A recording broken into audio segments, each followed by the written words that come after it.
So one of the great things about implementing emotional intelligence programming on your campus for your students is that your staff can benefit from it as well.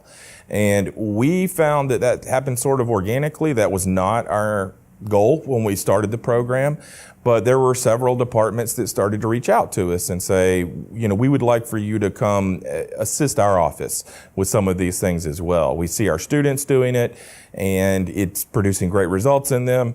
We would like to have our staff experience some of this as well.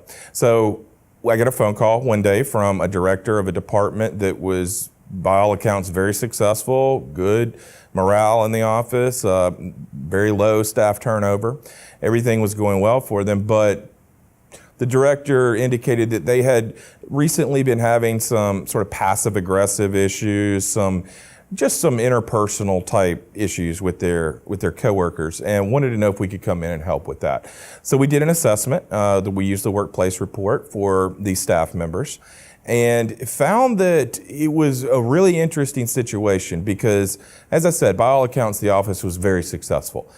But they had become successful because they had created a family type atmosphere within the department, which on the surface sounds great. Everybody wants to work in a family. The problem is they're not family. And so we found that as that grew, they became very comfortable with each other and would say things to each other that you could probably get away with in your family. But in a work environment, that's not your brother. You can't say that to him. So we found that was what was happening.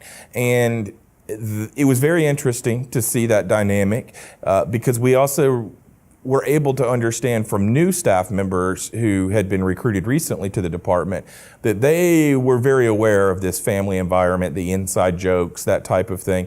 And despite the policies and procedures the department had in place to welcome new folks and get them on board, it was very difficult for those new people to crack into that environment, if you will. And we found that some of the people who had been there the longest were the ones that were the most comfortable, and that had become a problem. So when we had the group debrief and we started talking about how these emotional subscales are impacting your daily work and your environment, we found a lot of opportunity for growth. So even in an office that on the surface and by all accounts was very successful, they still had room to grow.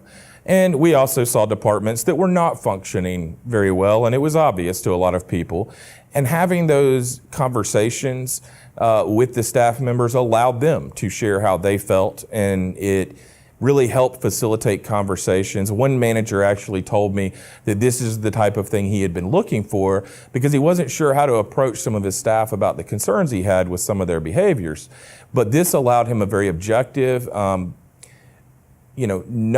a defensive posture that he was putting the staff in when he would confront them about these things, because it's a self-report. And so the staff were basically giving him the tools he needed to help them develop professionally. And that was really an added benefit to the university of using the product, and one that we had not foreseen, but certainly have taken advantage of since then.